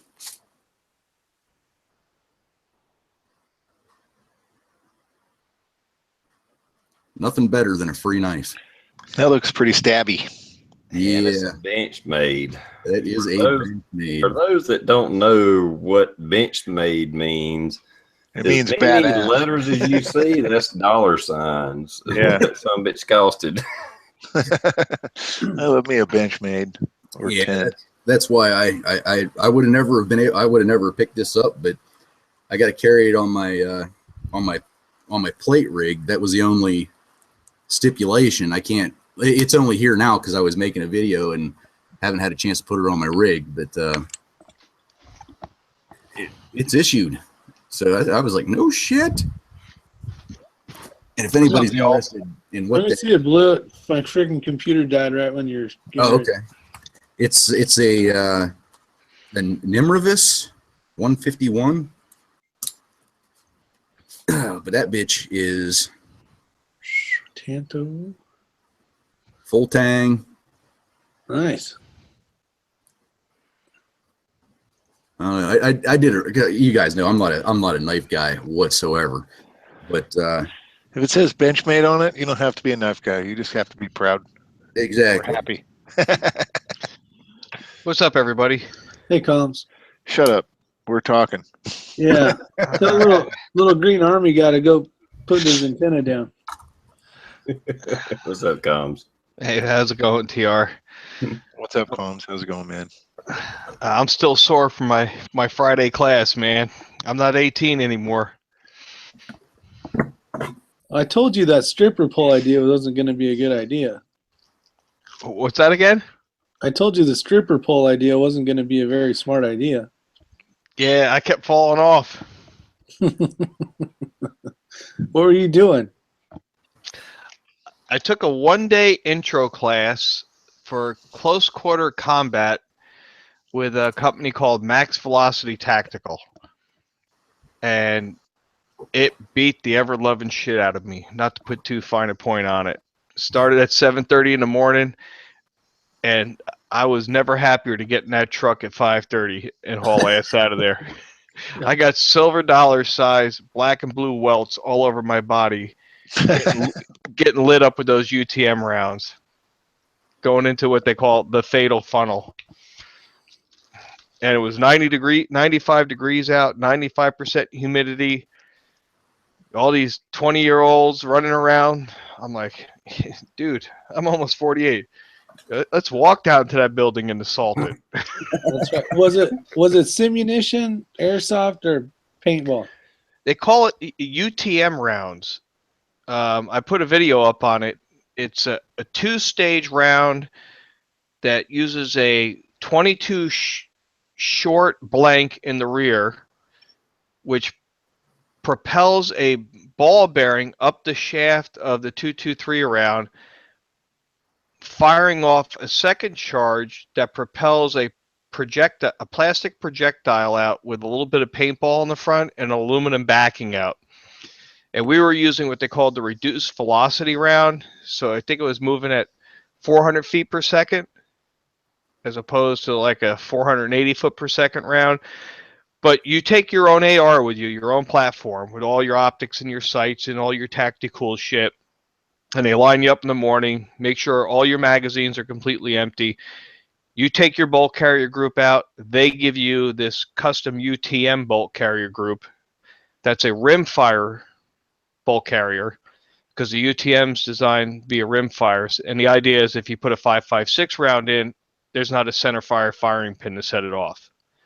Yeah. And everything's color coded blue. And with that bolt carrier group, you can't close the dust cover. So all the instructors can always look at your weapon and make sure you have the proper bolt carrier group in the weapon. And when your magazines pass the morning inspection, you get blue electrical tape around your magazines. Yeah, it was brutal. It was a blast. I gotta admit, it was fun, but I can't wait to see the video. It's up. They wouldn't let me shoot video during the training. I did a little bit at lunch talking about the UTM round, and then I blew off my last magazine when training was over and made a video on that to show how it cycles through the round. But yeah, when you get hit with that little plastic projectile, you feel it. We're gonna have to do that at Farmageddon. That's gonna be awesome. The bolt is $450, but I definitely learned that a lot of these guys know how to shoot center mass because my left hand, my knuckles are swollen because you're carrying your weapon, you're going in at the ready, so your trigger hand is right center mass, and I must have got shot a half a dozen times in the back of my hands and my knuckles. I mean, I had to soak my hand in a bucket of ice and have the guy get my wedding band off because my hands were swelling up. I was like, man, why you people keep shooting me in the goddamn knuckles? You haven't seen the sticker shoot him in the knuckles? Well, that kind of makes sense. Yeah, I guess. Yeah. Now that you mention that, I didn't think about that, but Come up. yeah, you probably would get shot in the hand a lot before you got shot. I mean, But you'd be surprised how Are you many times holding- you get shot in the gun. Like doing airsoft competition stuff and paintball back in the day. You were always getting shot in the weapon. They did tell people to take their very expensive EOTechs off and ACOGs off because they've had previous students come in with really fancy optics and take one of these UTM rounds and shatter the glass. But, you know, TR, you grab your AR or your AK and just hold it up at the ready, and you'll find your trigger hand is sitting right over your heart, right at center mass. And these guys just drilled me relentlessly all day long. I mean, one guy had a shot group. He hit my pinky finger, hit me on the wedding band twice, and on my rear knuckle just above my wedding band. And I swear he got those 4 shots off in like a tenth of a second coming through that door. I mean, it was that quick. You got lit up, buddy. Oh, dude, I ain't showing video, but I'm covered in black and blue all over. And he paid for that shit. And I paid. That's good, though. You know, you learned a lot from that class, I'm sure. Well, that's what I put in the video, you know. And you guys are the bad influence. I said, "Yeah, it's been suggested I get off topic, get out of my comfort zone, and go do this." So it was just fun. like those silly, fun shoot IDPA things that I do every week. It's just a chance to go shoot and move and do stuff that you can't do at the range. They wanted me to stay Saturday and Sunday. They said, "Well, stay for the force on force portion," and it's, you know, mountains of West Virginia. What do you guys do? Well, you assault this camp and this camp. I'm like, yeah, it's like 600 feet up that hill and down the hill. How many times you do that on Saturday? Oh, half a dozen. Yeah, I don't think so. That sounds like exercise. No. Yeah, I joined the Air Force. Can I call in an airstrike? That's a smart move. And you got the radio to do it. Exactly. No, it's a very cool class. It's they got a lot of other classes. I'm probably going to sign up for their what they call combat rifles combat rifle skills class. That's 2 days under square range. Like, I think I can handle that.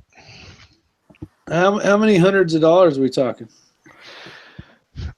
I paid $250 for the 1 day class. I'm gonna see if I can put a link in the side there for you guys.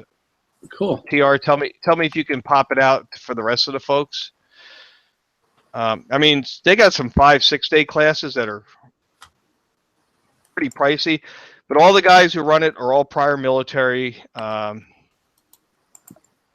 So I mean, they know what they're doing. You know, some people have never been in the military were a little put off with all the instructors yelling at them, and they do the AAR at the end of the day, and they say, "Well, yeah, was the yelling too much?" I was like, "Shit, I paid money to get yelled at. I mean, that's part of the training." True. Yeah, exactly. Could you put that link out there, TR? Yeah, I did. Oh, You did. Yeah. Yeah, that's cool. And it's in Virginia?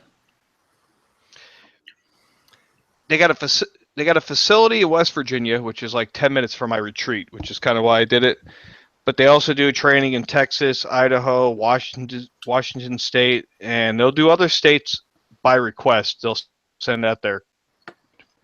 Is that same group that you hooked up with a few the months FLIR ago?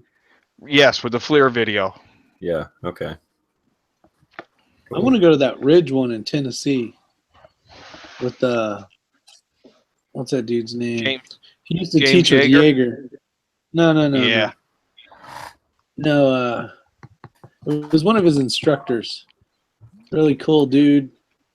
Completely different than Jaeger.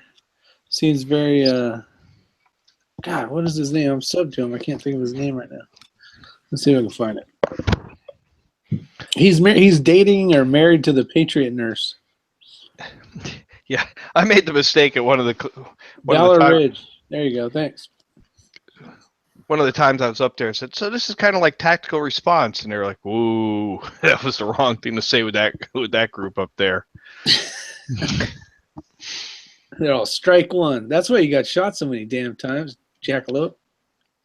Hey, some guy had his 15-year-old daughter taking that class, and she was lighting people up left and right. On more than one occasion, there was 12 people in the class, so 6 and 6. On more than one occasion, that 15-year-old girl was the last woman standing. That's awesome. No fear. That guy seems pretty cool. Thank you guys out there. Say, I fired 240 of those UTM rounds. I had one jam all day long. That was it. I was a little skeptical on this 2-stage telescopic expanding round shooting this plastic pellet at me.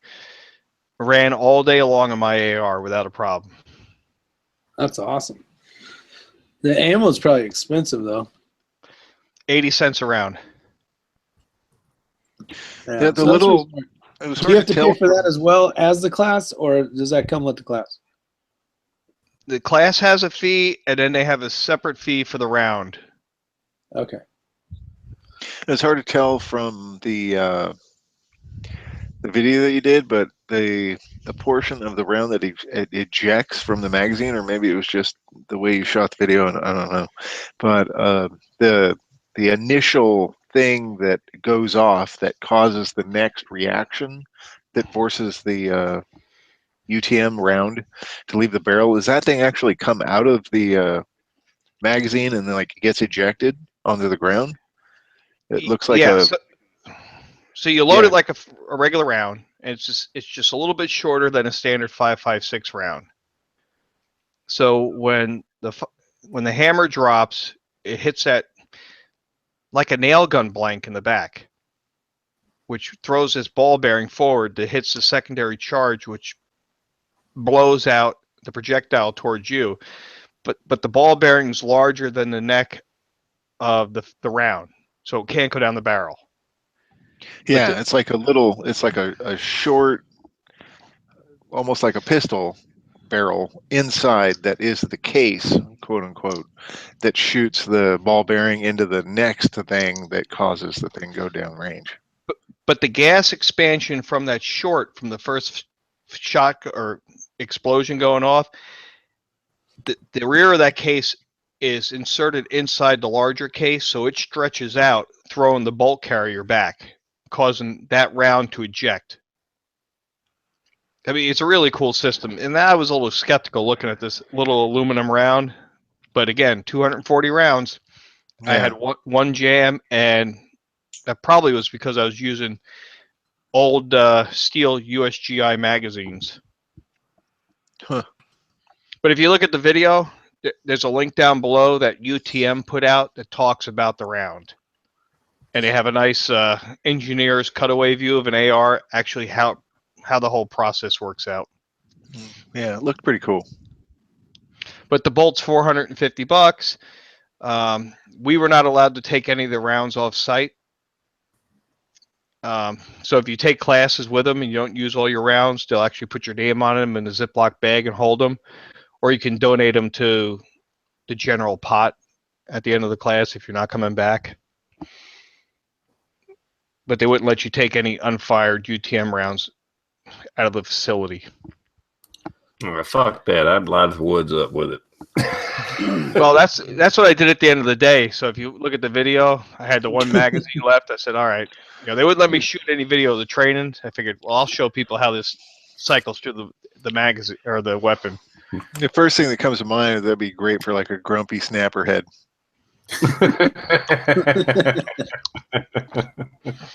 Inside joke, people. Inside joke. Listen, if I had this when I was a kid, we'd be in trouble. Oh yeah. Oh hell yeah! We had BB guns We'd and be stuff. blind.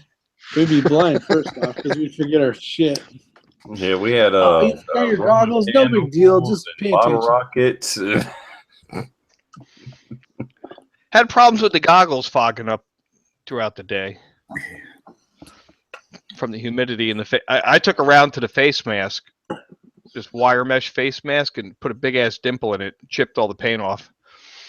I was like, yeah, that would. In the neck. Those ones hurt the worst. Before they take you up to the site, you got to put all your safety gear on. And they call the guy the first sergeant because he was a first sergeant. He comes around and checks all your gear before they let you go up to the site. So you have to have I can't think of the name. Blue, help me out. This hoodie you pull over your head that goes down almost to your shoulders. Looks like a ski mask. You can't have any. That's all.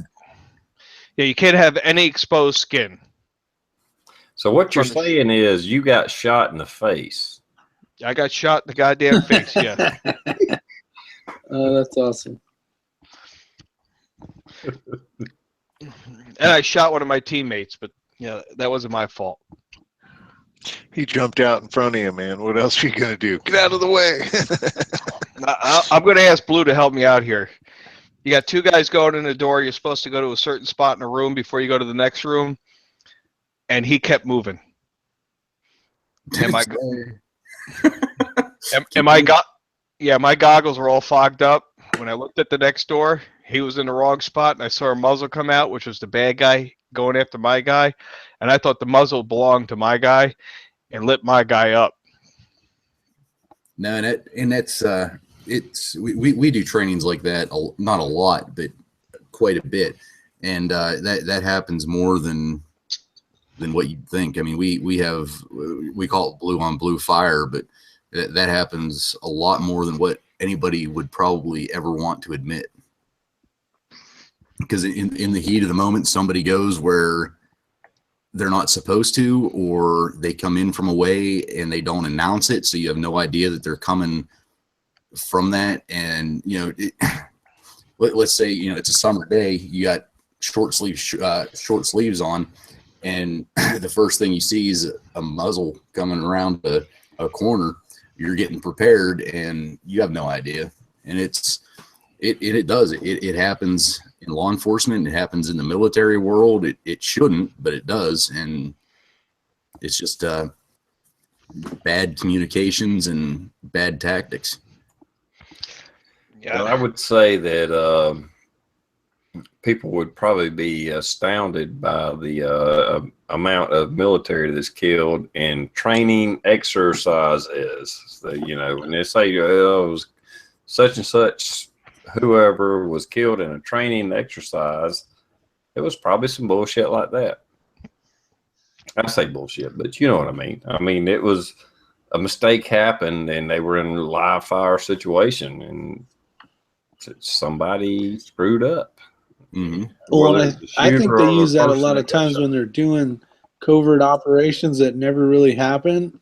And yeah, a lot of times they were training somewhere. Yeah, I think sometimes the training exercises are actually a operation, and they just write it off as a training exercise. That happens too. Yeah, I felt real bad about it, but I shot him 4 times.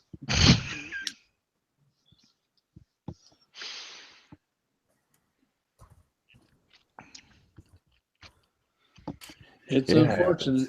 That's the saying, like you were saying, with the goggles fogging up and stuff. Because I wear glasses, plus I have to wear I don't know, a paintball mask basically whenever we do that shit. And I'm good for about the first 2 minutes, but once you start huffing upstairs and you're moving at a quick pace and you start sweating a little bit, my visibility goes to zero. And it's the one time, it's been a couple of years ago, I got pissed and I took the fucking mask off and I threw it down the hallway that we were in. And the freaking instructor immediately grabbed me and freaking pulled me. He's like, "You can't." I was like, "I can't see. I'm not doing any good here."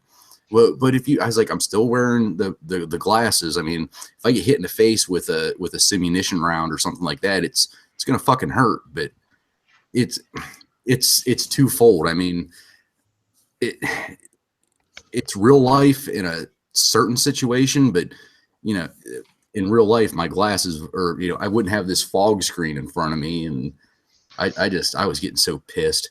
We actually, the one time, we had a what the hell was it? A photographer from a newspaper, because I don't even know why they invite them into these type of trainings. They have no business being there, but it's PR, so they do it. And he ended up getting shot because he was in a little cubby hole, and somebody with a fogged up thing saw it, because he had like one of them big ass telescope lenses. He came around a corner to take a picture of a group coming up, and he got lit up. It's like, sorry about your luck, brother. Yeah. If you can't see, you can't see. And that's, I don't know. Is there better equipment out there that is fog proof that we're just not buying? There has to be. Well, the last time I did simunition training, the mask was a full thing, and it was more like a predator, not a predator mask, but it wasn't like it went like this. It was more of a full shield. You know what I mean? So it didn't have that like goggly effect where you're breathing on the lens kind of deal. Mm-hmm. Here's the deal we had.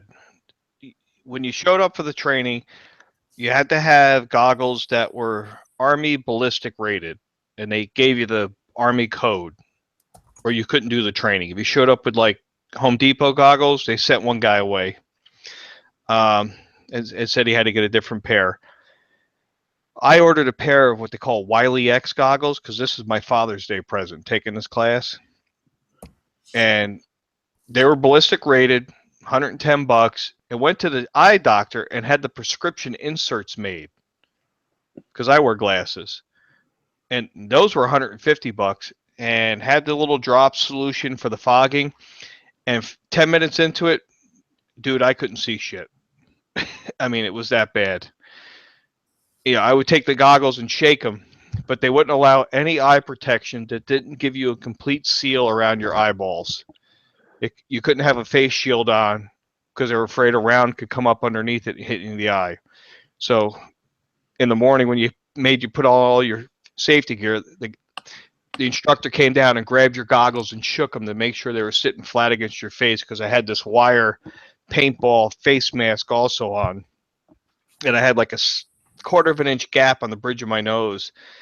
And he's like, "Yeah, that's natural skin." I was pulling that little stupid hoodie thing up over it to tuck it up. So I was actually just Googling if you can get these little like micro fans, exhaust fans, and put them in the goggles, because that's really all you need is to keep the air moving.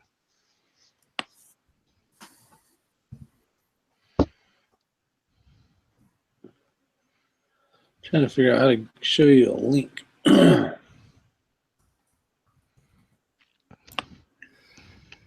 not sure if you got a link, throw it on the inside and internal, and I'll throw it out there.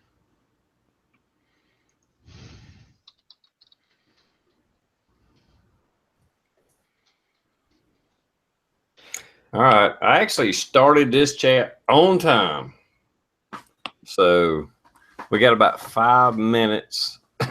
I'm actually having a good time and ready to keep rolling.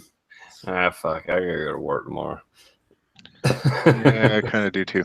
I don't know what it is about these chats, but whenever I finish, I don't even get to sleep till like, well, I mean, here right now it's 25 after 8. I get all fired up and revved up on these chats, and you know, I'm not even tired until like 11:30. After It chat. kills me. After chat. It just kills me. Rick, you doing it?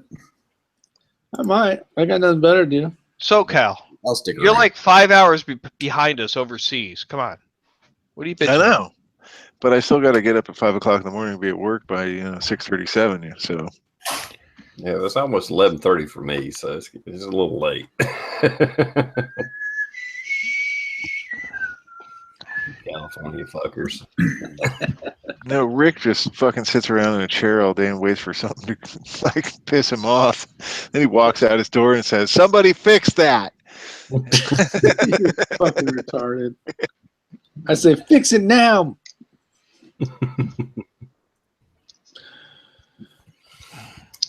All right, I won't sign off because it's fucking late for me, and I did start this on time alone.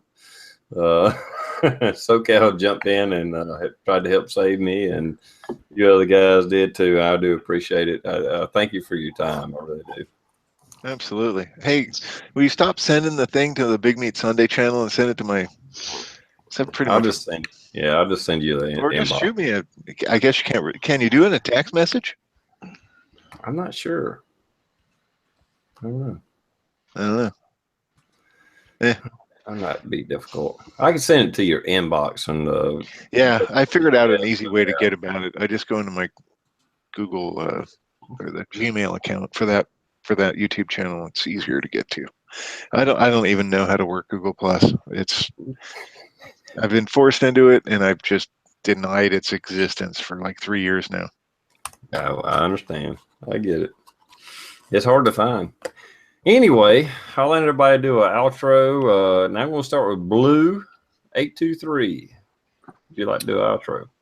I've really got nothing. Thanks for the invite, as always, guys. And the external kick ass. I mean, it's awesome just seeing the chat screen fly by. I mean, we're having a conversation, they're having a conversation. It's intermixed, and it's awesome. So I don't know. This is always a great time. I actually hate seeing summer come in some ways, because it's like we lose a lot of our people that usually watch because they got other stuff going on.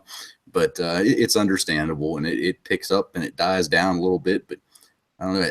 Ever since I got here, we had between 40 and 50. So that's pretty good. And we'll catch you guys next time.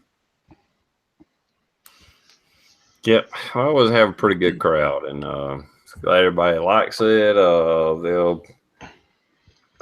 For those that don't know, I mean, usually it ends up being 200 or 300 people actually watch this. So I know it's not huge. We're not big time, but that's pretty cool for just some average people out here bullshitting around.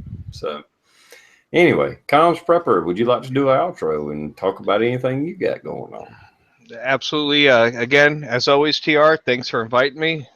Appreciate the opportunity to share with you guys. Sorry I was late this evening, but had some Father's Day events here around the house, and hopefully I can be more regular here. And I have to admit, I'm disappointed I'm not seeing a little tile here with El Ray in a feed. Where's the El Ray's house channel? Just saying, not for nothing. It's time to get El Ray out there. He's got T-shirts and everything now. That he does.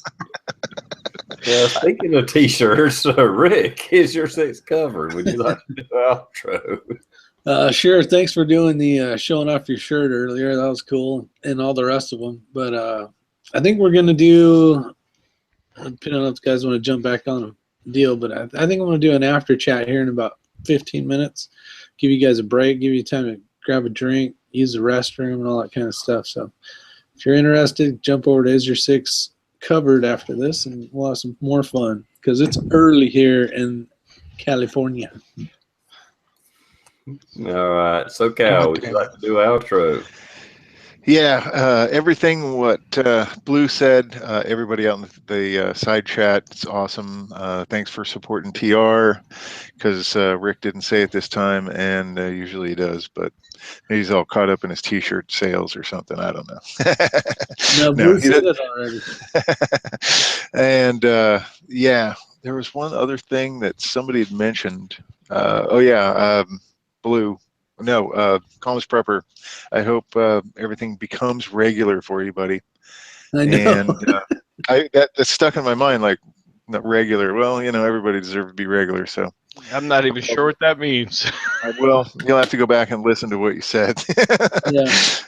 Yeah. Basically, it's So kinda like I hope you taking get a crap. regular, my friend. And as always, thanks for watching. Thanks for supporting TR, and have a good night. Thanks, guys. I appreciate it. And I don't know what else to say other than thanks for coming by, and I appreciate everybody watching. I hope everybody had a good time, and we'll see you next week. Later, everybody. Hey, guys. Thanks for showing up and supporting TR's channel. Last And words go in. check out Rick. Just type in "Is Your Six Covered?" He's about to do another chat, so go check out Rick. The number It's 6. Your Six Covered. That's the channel name. When you say six with a southern accent, it sounds like sex. Yeah, Is well, your Is sex Sex covered? covered. Later. Cut the cord, dude. That's the